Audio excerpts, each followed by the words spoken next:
Fiddlesticks. I try not to do that. I'm so sorry. Good morning, everybody. Give me a minute here. Good morning, good morning, good morning. Yes, here we are, and I'm back. You're going to have to put up with my voice. It keeps coming and going. Still not 100%, but I am back home in Florida, and it's warm and it's sunny and clean, beautiful air because we're by the ocean, so it's really nice. Really, is it an ocean or is it a sea? It's an ocean, right? I'm trying to think. The Gulf. What is the Gulf, Chris? Is it an ocean? Is it a sea? What is it? Anyway, it's a Gulf. Before we begin, first of all, I'd like to say good morning to my spirit guide, Gregel, who is standing right beside me. I'd like to say good morning to Chris, and I'd like to say good morning to all of you out there. Today is, I'm going to be a little bit weird when I say this because you'll wonder what I'm talking about.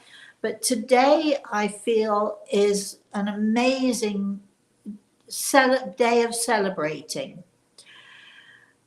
Yes, I'm fully aware that it is 9/11. But when I talk to people in the spirit world, and when I see people in the spirit world, and when I listen to the things that they have to tell me, and the amazing experiences that they have, and the joining with their families who passed, who went before them, and friends and so on, I know that when people pass into the spirit world, while we're here on this earth grieving and in pain, they're having a blast, they're having a party. I was with the repairman who came to fix my air conditioning yesterday. He came the day before too, and he stayed quite late. And yesterday he was sitting talking to me, and he said to me, you know, I had a really tough night last night. And I said, oh, I hope everything's okay. He said, my mother died.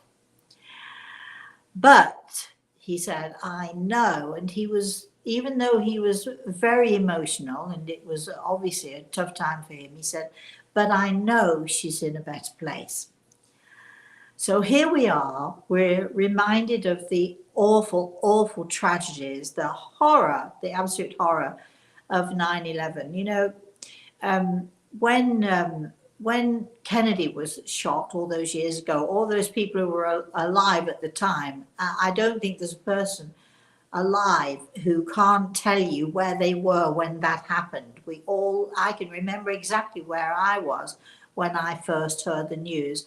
And I think that 9/11 is the same. We all remember where we were when it happened. I remember I was in Vermont. I had lots of workers in my house doing repairs and building work and so on and so forth. And I remember us all crowding around in my living room, listening to the news, disbelieving in a way what we were hearing, and so horror struck. And I can remember, excuse me, desperately trying to get my daughter on the phone, and I couldn't get her on the phone, and I was so worried about her living in New York and all of this happening so close to her. We remember 9/11. We remember the day, those who lost people in 9/11, those who were directly affected by 9/11 in the worst way. I'm sure that you are all, you know, thinking of that terrible day, missing your loved ones in pain, still in terrible pain. But also, I wanted to bring in the fact that for those who passed, for those who we lost, for them, even as we are grieving, and even as we are still, after all these years, even as we are still grieving and still so sad and so hurt, and sad isn't really the right word, is it? It's devastated, I think. Even then, in my mind, I absolutely know for certainty that even though we are still mourning, they are well, they are with our family who are in the spirit world, they are with their friends, they're exploring, they're doing so many different things that sort of are still alive, still active, still participating in our families. So even though it's today is a cause for sorrow, remembrance, and grieving, it is also, and I have to keep this in my mind at all times, it is also a day for celebrating, because for all of the pain that people are in here on this earth, those in the spirit world are celebrating and joyful and continuing their lives and continuing with us and washing over us. So yes, it's a day of grieving, it's a day of mourning, it's an awful thing that we, all of us, went through. But it is also, as with anyone who passes into the spirit world, for them it's a day of celebrating and being with their loved ones and understanding that life continues. There's no such thing as dying. There's no such thing as death. Also, while we're on this topic this morning, excuse me, I would like to take this opportunity before we get going and before we start talking to people in the chat room. Actually, Chris, is there anybody in the chat room, or am I talking to myself here? Well, worst case, you'd be talking to me, but yes, we have people in the chat room. But I would like to take this opportunity to ask everybody who's listening to send their prayers to all of the people who did suffer tremendous loss in the wake of 9/11. I can remember being invited, and I was to do a TV show, and there were a group of people who I was going to be talking to. All of these people were either people who had survived 9/11 or had lost people in 9/11, people who were close to them. And there was probably a group of about 50 people. And I was expected to do my thing and to see if I could make contact with anyone in the spirit world who had died in 9/11, which I did again and again and again. But there's one contact that stands out for me whenever I think of 9/11. I always think of this lovely lady who sat in amongst all of these other people who had gone through their own personal tragedies. And I remember sitting there and I saw this man, very strong, very powerful personality, amazing personality, who had died. He was a fireman, and he died in the towers, in the Twin Towers. And there he was looking at me and saying to me, and he was so full of life. And you might find that weird for me to say that to you, but he was so full of life, and he was such a strong personality, and he was so lovely and personable. And he said to me, you know, I want to talk to my girlfriend.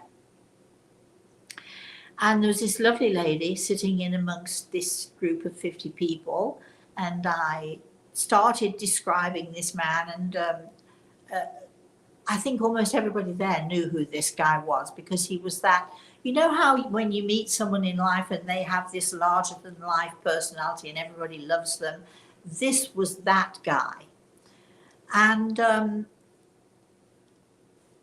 not going to tell you the entire story, but the crux of the issue for him was that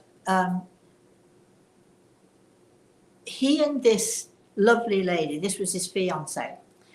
And they were due to get married just a few days after 9/11. Of course, she'd gone out, she'd got a wedding dress. I guess the bridesmaids had got everything, they'd got all the things planned, and they were just waiting for the day. And then, of course, he was killed prior to them being able to get married. But his message to her, because she'd wanted to surprise him. Of course, she didn't show him her wedding dress. He hadn't, as far as she was aware, he hadn't seen her wedding dress. And I remember him saying to me, tell her that I've seen the wedding dress, it's beautiful, and it's hanging on the back of her bedroom door. And that's exactly where it was. And that was exactly how she knew that this was really him.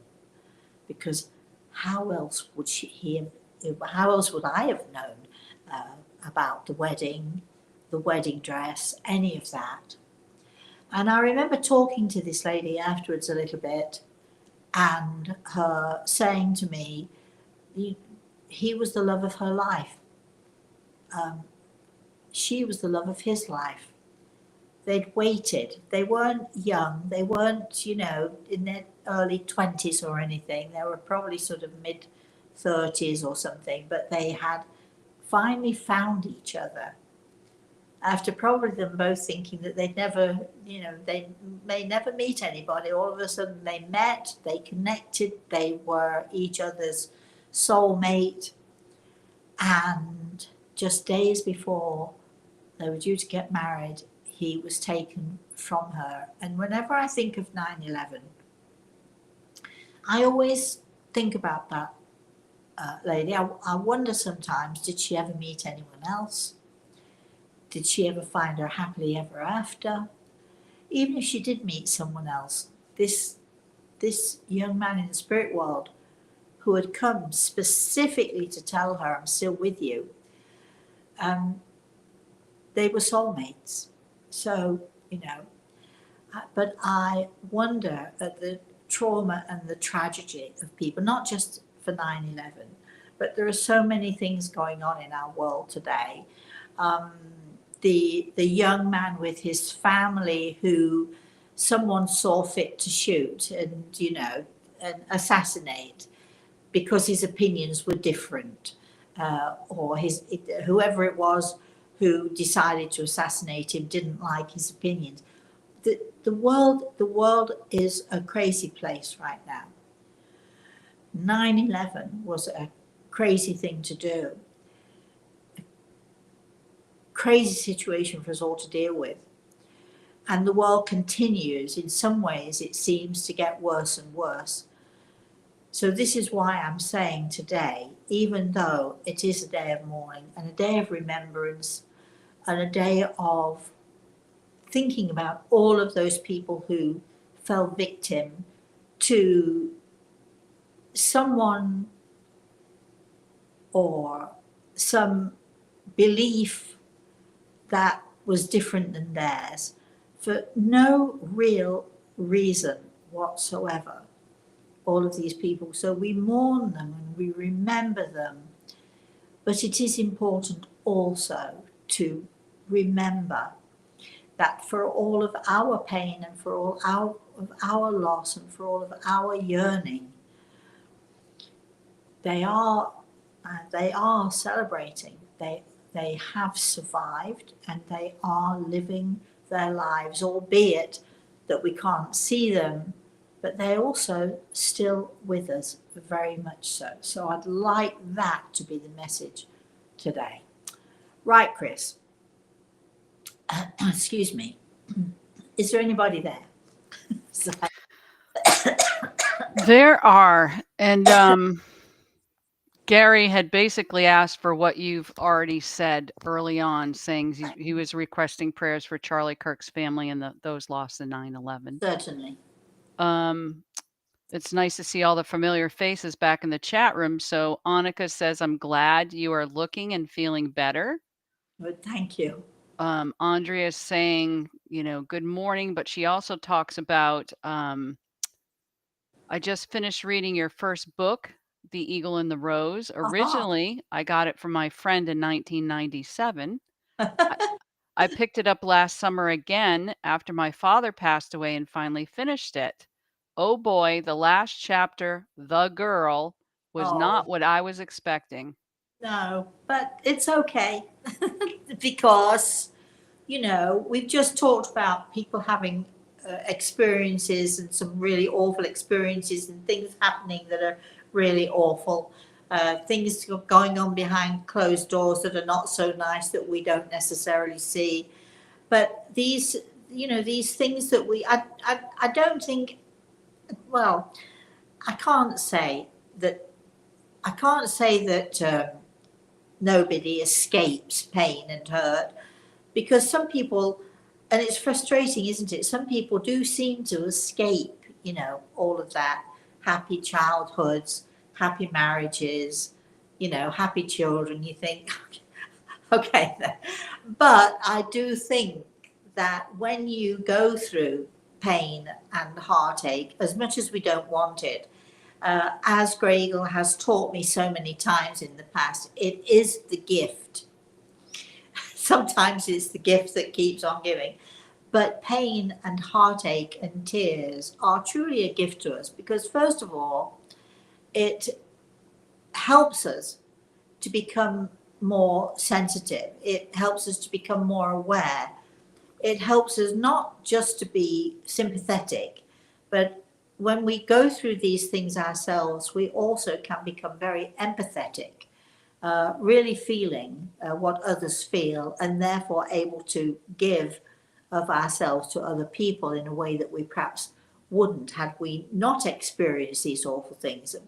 And I know that, having a, well, I'll put it quite bluntly here, having a horrible mother, which no doubt, having a horrible mother, so it sounds like an awful thing. I could wax on regardless of how awful my childhood was, but why would I do that? Because I see, yes, I did have a not such a great childhood, and I did have a not such a great mother. Uh, you know, you might call her wicked even, and she did some awful, horrible things. But and my dad doesn't escape that either. My daddy, even, but he knows. And anyway, that's the whole other thing. But I think that when you have these experiences yourself, and then you get to be an adult, you make choices. So you can, you hear people who abuse their own children, and then people say, oh well, he was an abuser because he was abused, which to me is the most absolute nonsense ever. Because if you have ever been seriously abused, you would never wish that for anyone else. You would never put that onto anyone else. You would never wish it for anyone else. So I can truly say that, for all of the tough stuff, and yeah, it is a bit of an awakening, that last chapter, but I can honestly say I do thank my parents for all of that awful stuff, because it made me what I am today. Their stuff, for whatever reason they did it, for whatever reason they behaved, for whatever reason people behave, we can learn by their mistakes, by their example. I learned how not to be.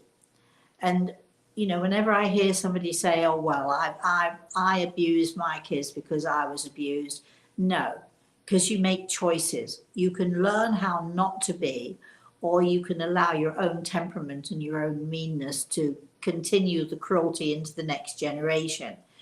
So, um, I think we all can learn, if we choose to. We can all learn from our own mistakes, from the mistakes of others. We can learn every day to retain decency, and to retain honor and to be the kindest.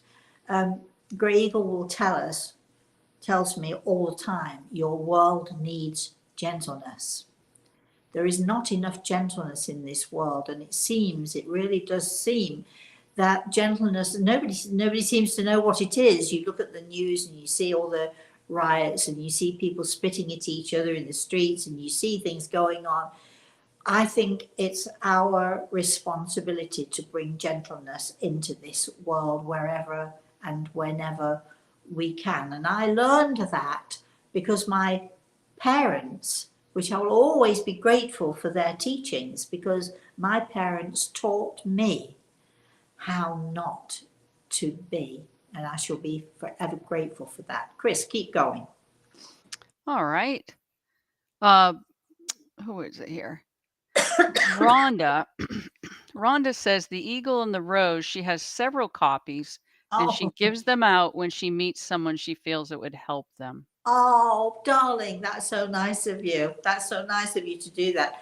That book it's an amazing book. It's been, it's going to sound weird, but people request, to be buried with it in their coffin. And yeah, I know. And anyway, but people do request it to be buried with them because they've been so moved by it, or they've been so, it's been such a powerful experience for them to read.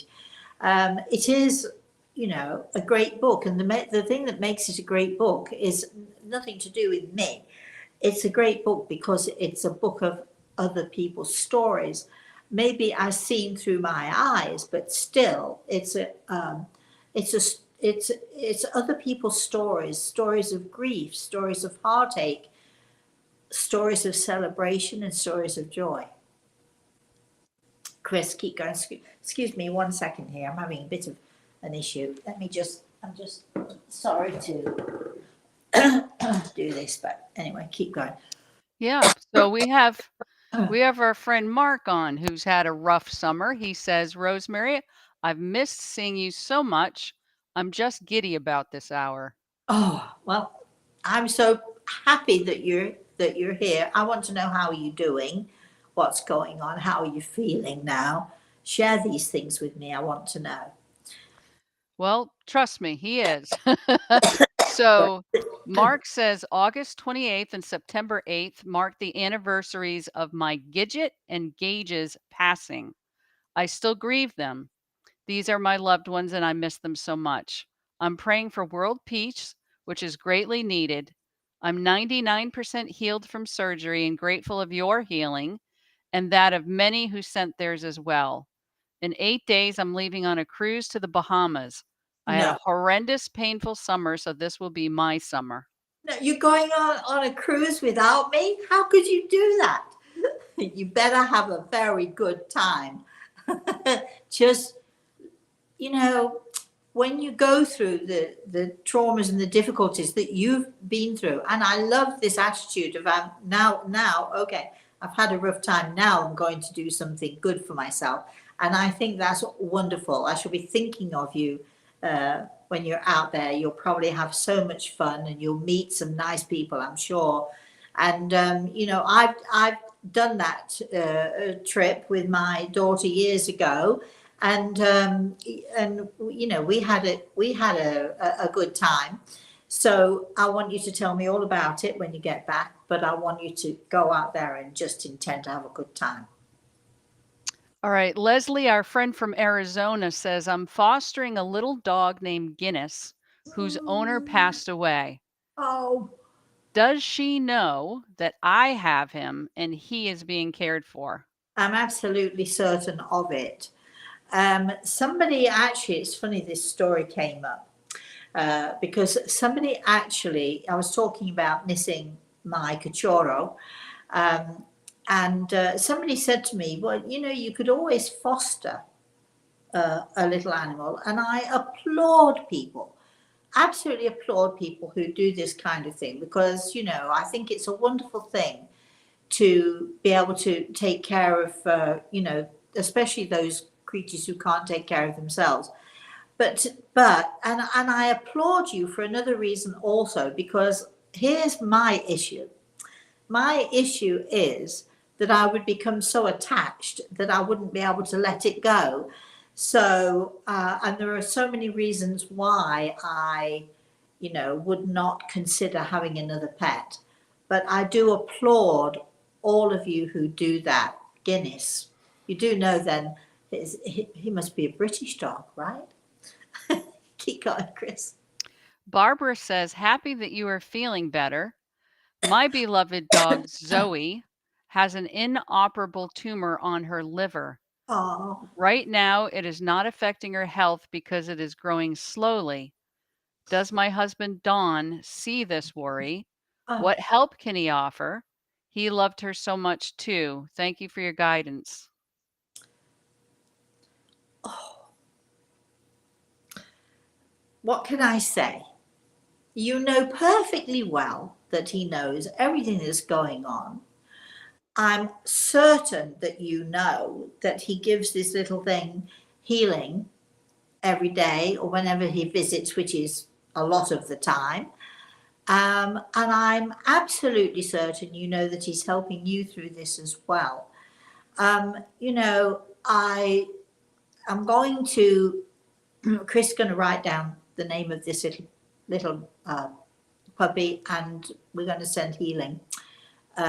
So just keep me posted on how it goes, would you?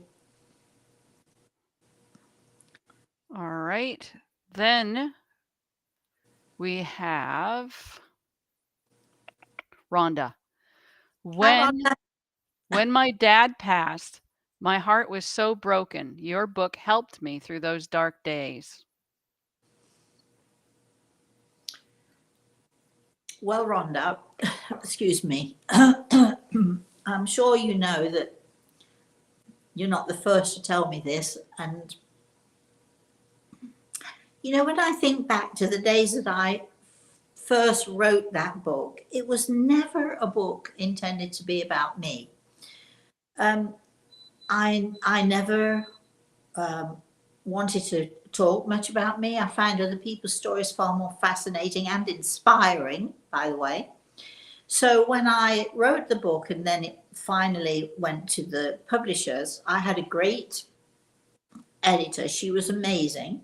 She helped me to, her name's Joanne Davis. She helped me to put the book into some semblance of order. Her help and her advice were invaluable to me. And, I was very, very lucky to have her as an editor. Where am I going with this? But the one thing that she wanted me to do, and also my agent wanted me to do, and they pretty much were insisting on it, was that I should write about myself, and I didn't want to.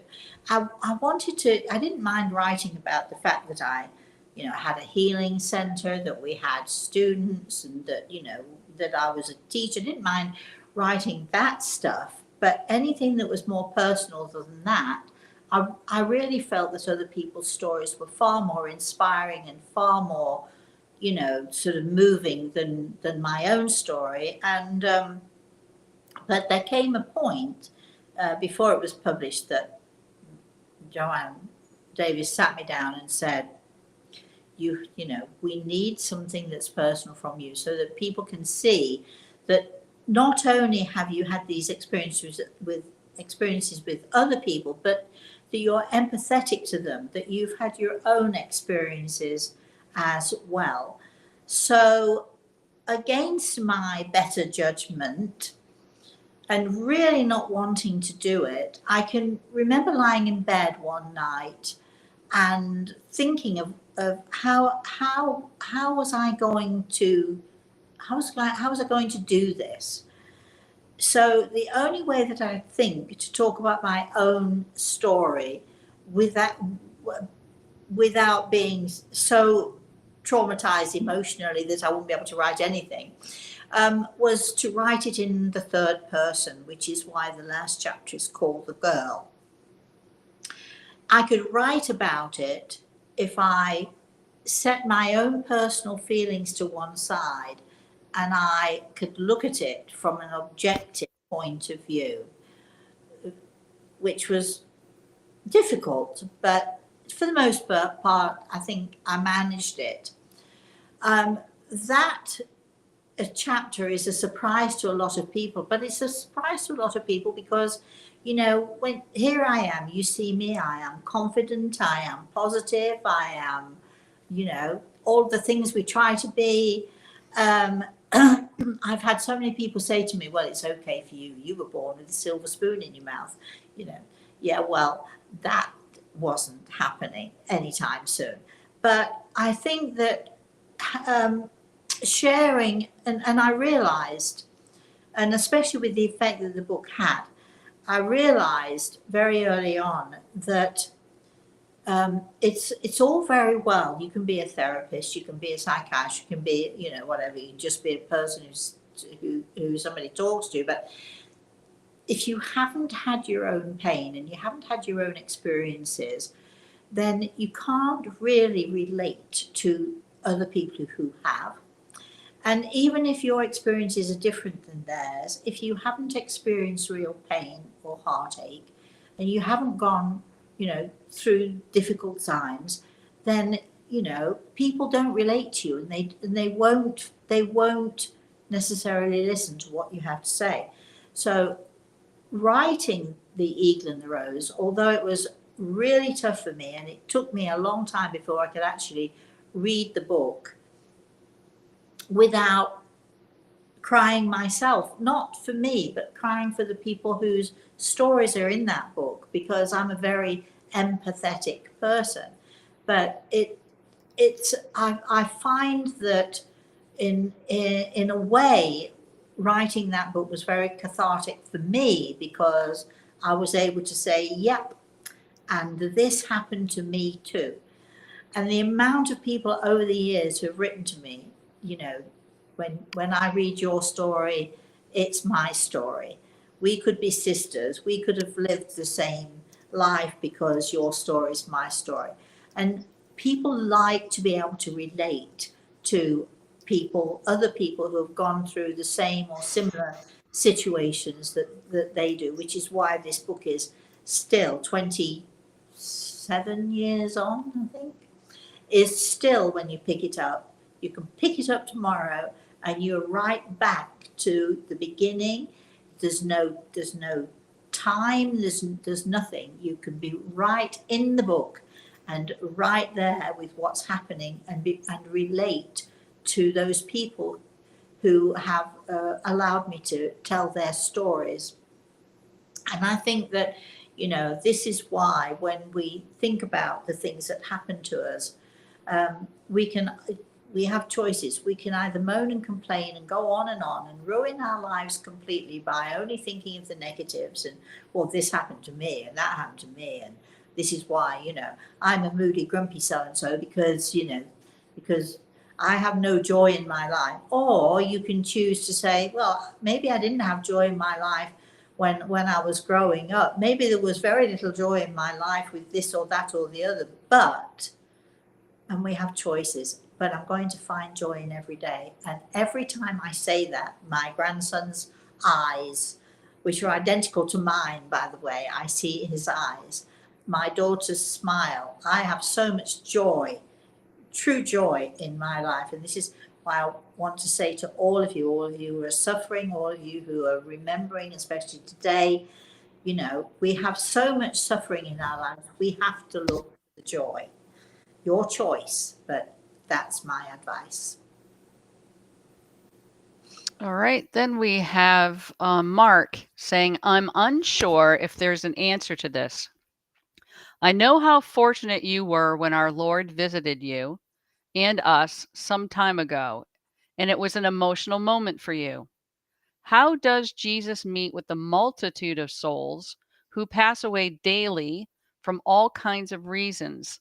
Thousands pass daily. How does this work? I'd love to be able to tell you, but I don't know. I think that, let's remember that we talk about angels. And, I explain to people that our angels are messengers of God, sent by God, sent by that force, that powerful God force that is out there, which I believe Jesus is a part of. And I think that our angels are there to help with the multitudes. I think there are so many highly evolved spiritual beings that help with the multitude of souls making their way heavenward every day. And I think, this is not a task for, first of all, let me say God, if we're looking at God, that God is only dog spelled backwards, right? Just saying. It makes me smile when I think that way, but I don't look at God or, excuse me, necessarily believe in God as a man sitting on a throne with a long white beard and all that. I believe in a God force, a powerful force, an energy that is within this universe of ours and extending beyond our universe to other universes. So, that force, that power, and those angels that connect with that force, that power, are, they have their work to do, probably have their work cut out taking care of us. But that force, that God force that is out there, is powerful enough to deal with the multitudes. But not everyone has Jesus. Some people have other belief systems.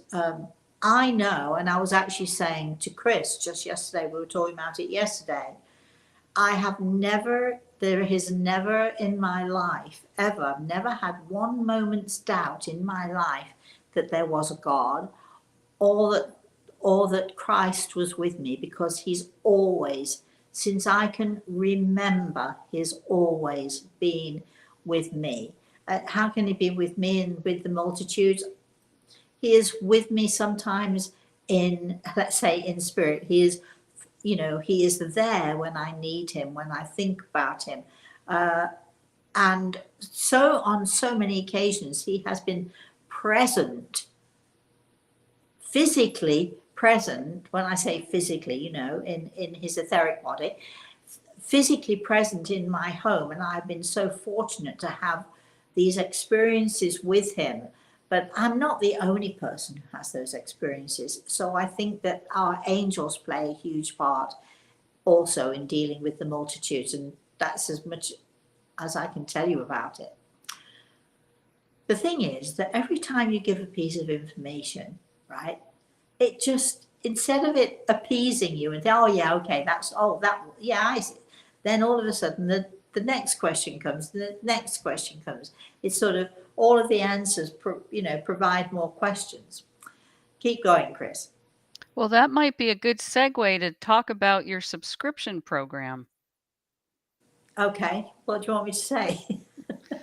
Well, you've done your videos for the first month. We'll be Yes. working on the next few. Yeah, unfortunately, like, life sends us a curveball. We were supposed to be starting the subscription program in September, and here we are, and it's September 11th. And but for the last 2.5 months, I have been so sick, not deathly sick, but barely able to breathe, barely able to lift up my head. The fact that I'm actually talking now, even though I don't know if you can hear my voice, doesn't sound like my voice to me, but I'm still not 100%. And it's so unfortunately, we've had to put the subscription program on the back burner.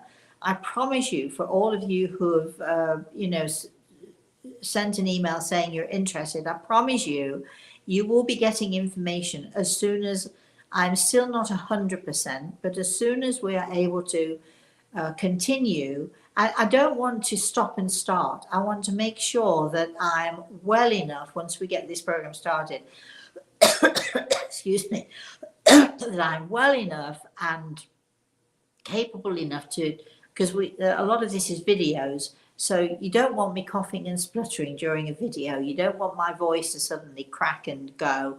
So as soon as we are back on track, which we will be, I promise you, we will let you know. We will let you know what you need to do and how you need to subscribe and so on. The program is, we haven't abandoned it by any means, but it's true that there are so many questions. We answer the questions. I have so many questions for Grey Eagle, you wouldn't believe.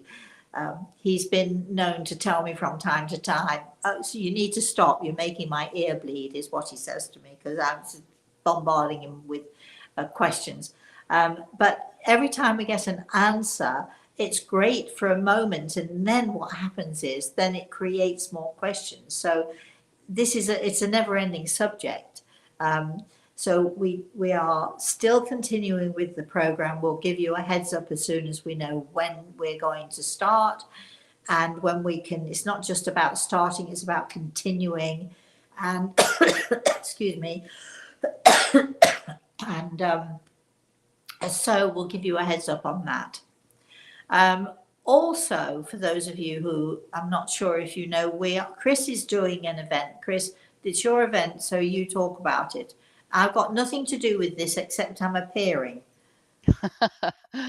Okay, so November 14th through the 16th in Venice, Florida, there's an event called A Journey from Grief Toward Joy. Rosemary will be doing the keynote on the Friday night, November 14th, and then she'll have a session Saturday morning from 10 until 1. And then we'll have some other speakers and an attorney to talk about elder care, end of life, legal types of things.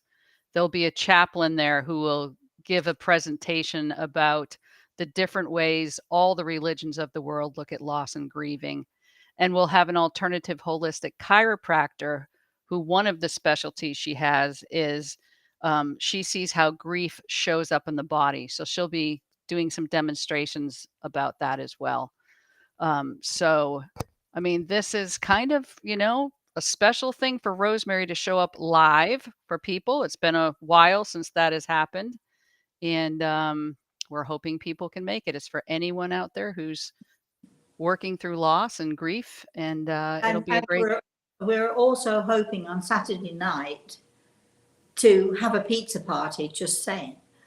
For anybody who attends, who wants to join me, we're not quite sure where we're going to have it. Depends on the weather, depends on, if it's warm and sunny, we'll have it on the beach. If it's not, we'll figure something out anyway. But I'm definitely on Saturday night going to have pizza, so you can join me then.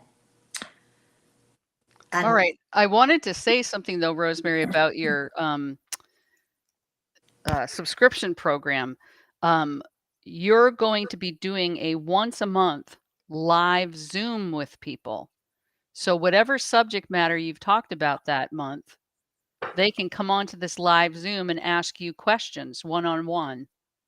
Yes, what we're planning on sort of in the month having 3 videos with different kinds of information and questions for Grey Eagle, because it's not just about me, it's Grey Eagle and I are doing this together.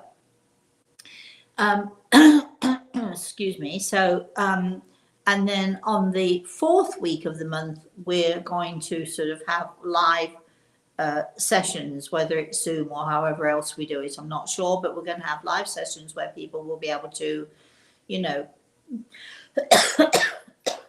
talk about what they've heard, what they've learned, if they have any questions about what's been going on, or the subjects we've talked about, then it's going to be a live session once a month with myself and the people who are part of this program. So that should be fun too. I'm finding it very, very difficult here to swallow. So if I'm pulling funny faces, that's what it's about. Well, maybe this is a good time to end the show, Rosemary. You're just working your way back into it. No, no, keep going. Let's keep All going. right.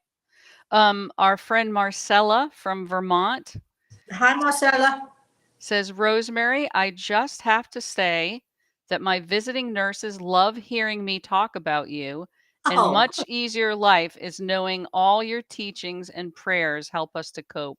oh, good. Well, thank you. Well, Marcella, for those of you who are wondering what is she talking about, was a student of mine for many years.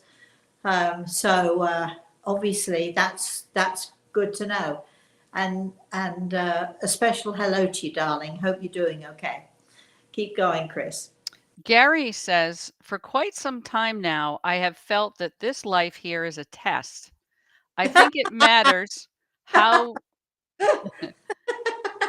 Sorry. we handle life's experiences, because of this I live my life like my afterlife depends on it. Well, uh, yeah, I mean, I'm not sure that we're being tested every day. I know what you mean, though, because I think every day could be a test to how you approach things, so on. And we know that our angels are watching. And I've heard Gregor say, you know, sometimes, and I've seen it with my own eyes sometimes. Sometimes our angels look at us, and they look at us with sad eyes. They're not judging, they're not criticizing, but when we behave in a way that maybe isn't so nice, you know, Gregor will tell me they look at us with sad eyes. And then when we're behaving in a way that is, you know, powerful and positive, and or when we give kindness or gentleness to someone, we think no one's watching, don't we? You know, sometimes you do nice things for people and nobody's watching, but you do them anyway. But there's always someone watching. Our angels are always watching us. And then Gregor tells me, then, you know, they look at us with joyful eyes. So I get, Gary, what you're saying. This is a test. You know, I've had one or two people say to me in the past, you know, when I die, I'm going to, you know, do good works. I'm going to be a good person. I'm going to, you know, whatever. Um, and I sometimes think to me, and people have said that to me, and I look at them and say, well, why do you want to wait till you die? Why not do it now? Why not be who you can be now? Because that's the most important thing. Be the best that you can be now. And you know what? You don't have to be perfect. Nobody's looking for perfect. Um, I mean, I don't think uh, God looks at us. I don't think our loved ones in the spirit world look at us and expect perfect from us by any means whatsoever. But if we can attain at least a modicum of kindness and gentleness and joy, I think we're doing okay. I think our angels are pleased with us then. Well, you had a couple of people responding to your pizza invite saying, yes, pizza, love it. And Nomi says, I will be with you in spirit. I wish I lived closer. A live event is a blessing, so thank you. Pizza is my favorite. Well, actually, pizza is not my favourite. It's just the easiest thing to do, I think, right? When when you've got a group of people and we all want to get together and nobody wants to cook, pizza is usually the go-to. And we have some great pizza places around here, so that's what we'll be doing on Saturday night, I think, unless Chris has got something else planned. As I've said, it's not my event. But if Chris has got something else planned, I shall bow out. I'll have my own private pizza party. Anyway, keep going, Chris. Anita wants to know if you have any messages today for her from her loved ones passed over. She needs guidance. Uh, Darling, I would love to give it, but today is not. Unfortunately, today is not the day.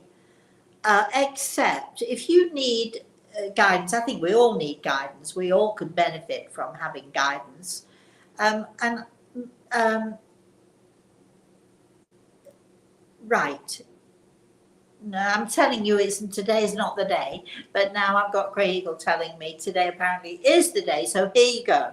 I'll give you a little. I'll just give you what Grey Eagle is saying to me. So apparently, you are at a point in your life when you're coming to a decision, or you have to come to a decision.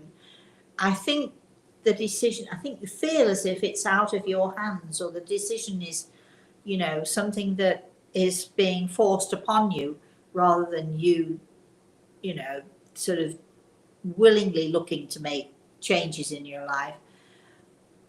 Here is the guidance. Go with your heart, believe in yourself, believe that what your heart wants, it can have if you dare. And I would go with your heart. So that's from Grey Eagle to you. Hope it makes sense to you, darling. Keep going, Chris. Kara says, due to having technical issues with some creative projects, I wandered over here. I enjoy when I happen upon your live videos. It's always a delight. Where are you? I wanted over here. Where is here? She also says, I do appreciate the people that give a home to their loved ones' pets after their human is gone. It can be a challenge when they are grieving as well. Well, one of the main reasons I, I I would love to be that person who says, I'll foster a dog. But I know that it wouldn't just be fostering. I would be invested. I would get emotionally, totally and utterly invested. And I'm too old for that sort of thing. So what if something happens to me because I'm getting older now and I get incapacitated, and then that dog has to be passed on to someone else? So this is, one of the main reasons that I actually won't do that. But I like to think I can do other things to contribute to, these little creatures who are defenseless themselves. And, there are great organizations that we can support. Excuse me. So, there are always ways to help if you want to help. Chris. So we have a question from Lonica. I want to be with the Zoom sessions. What do I have to do? Can you explain, please? Yes. You have to have an account. I think Zoom is free. I don't think you have to pay for it. I'm not sure, but I think it is. So you set up a Zoom account on your phone or your iPad or whatever, or your computer, whatever. And then when you have that, we actually, I'm saying we, and it will be Chris who will be doing this. When it's time for a session, we send out a link. Chris will send out a link from the office and to everyone who's participating. And then at the appointed time, which will be in the information that we send to you, because obviously we'll have your email and we'll send information through your email. We'll send the link through your email, and then you simply click on the link, and that takes you right through into the Zoom chat, and that's all you have to do. That's it. That's what I do. When we do shows like this, Chris sends me a link in the morning, and then I click on the link, and then we're connected. So it's very simple. You really don't have to do anything other than make sure that you've got a device and that you've got a Zoom account. You've got a device that works well, and then we just link you in. It's as simple as that. I think that's right, Chris? I think that's all we do. Yeah, I'm wondering if she also meant talk a little bit more about the subscription program, in that, we talked about the people who get in as founders to your subscription program are going to get a hefty discount versus the Right. people who join later. Right. Did you want I'm to sorry. speak to that? I don't know what you're asking me. Um, I think we just need a subscription 101, which is basically send an email to the office, rosemary@rosemaryaltea.com. Say in the email that you would like to join the subscription program. That will get you in at $19.99 a month, founder's price. And then as soon as we know when Rosemary's ready to go, information will be sent out to confirm that you're still interested. And then all the dates, etc., will be coming to you. But if Yeah, we I wait, mean, if you, people are probably wondering how to pay. So, you know, you just put in your, you can have your bank send out, you know, an automatic once monthly payment. I don't know how it's done. we'll use it through your financial Yeah. account, Rosemary, and it Do will not give, automatically. we're not going to be asking you for your bank details. Correct. I don't want to know your bank details. Do not give them to me. But what we'll do is we'll have a place where you can contact your bank, or I guess if you want to, you can, I don't know if we can write checks, but I think it's mostly this is going to be done through the bank, probably through the Square, if it's going to go into my bank. There are various places you can do this from, but you get in touch with your bank and you make a monthly payment, which you can cancel at any time. We don't have anything to do with it. All we do is receive the payment when it comes in. So it's a very simple process, I mean, you know, my bank pays all of my bills. I never have to worry about a bill. It just is paid out automatically from the bank. You can do it with your bank. You can do it. You even do it on an iPad. You can do all of that stuff, but we do not want your bank details. We do not want to know anything about you or anything about your details. All we need for you to do is to arrange for your bank to send in a monthly amount, and which, as I've said, you can cancel at any time. So, but I promise you, when we're ready, you're going to get all of this written down. We'll send you an email for all of those of you who want to do this. We'll send you an email and we'll let you know step by step by step what you need to do. So no need to panic about it. But connecting on Zoom is easy as long as you have, I think you have to have a Zoom app on your computer or, or your iPad or something like that. That's what you have to do. Right. Okay. Last question. Rachel, my son had an accident and broke his collarbone. There was made a wrong decision and he didn't receive surgery. Oh no. Could you add him to your healing list? And is there energy work I can do for his recovery? Absolutely. How old is he? We need to know how old he is, because you know, if he's if he's a boy, his bones will be softer, easier to heal. You need to find comfrey, and you need to find and you can go on YouTube and find out how to do this. You need comfrey poultice and comfrey tea, COMFREY, comfrey.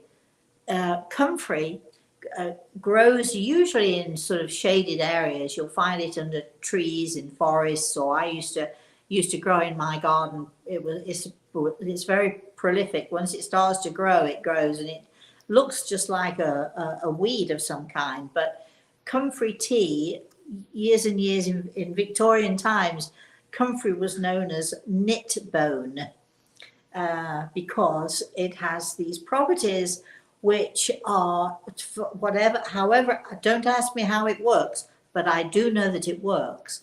But it was known as old knit bone, and the tea is great. But if you can find the comfrey plant, if you're in England, you'll definitely be able to find it. It grows all over the place. I don't know where you are or what kind of terrain you have, but if you can find it growing, you can gather the leaves and steep them and make a poultice and wrap it. And actually, you can actually place it on the area, and it will just seep into the bone. So you can do it that way too. But comfrey tea is what you need to do. And of course, we'll send him healing. But can you let us have a little bit more detail of his age and, and where the fracture is and so on and so forth. And then we'll be able to, sort of focus on more directly. Okay, what can you do to help? Okay, every single person is born with the gift to heal. I'm going to suggest you go to my YouTube channel and go to the healing page, and you'll see where I show people, teach people how to give healing to yourself. But it's a very simple process. So what I'm going to suggest you do is you lay your hands on this boy, young man, you lay your hands on him and you say your healing prayer. Go to my YouTube channel to find out. Basically, dear God, please allow me to be a part of the healing process. Allow me to channel your energy. And just, you say your prayer and always end the prayer, dear God, I will to thy will, because it's, we're not doing this. All we're doing is channeling that healing energy. And you lay your hands on him and you take 2 minutes. You don't have to spend hours on it.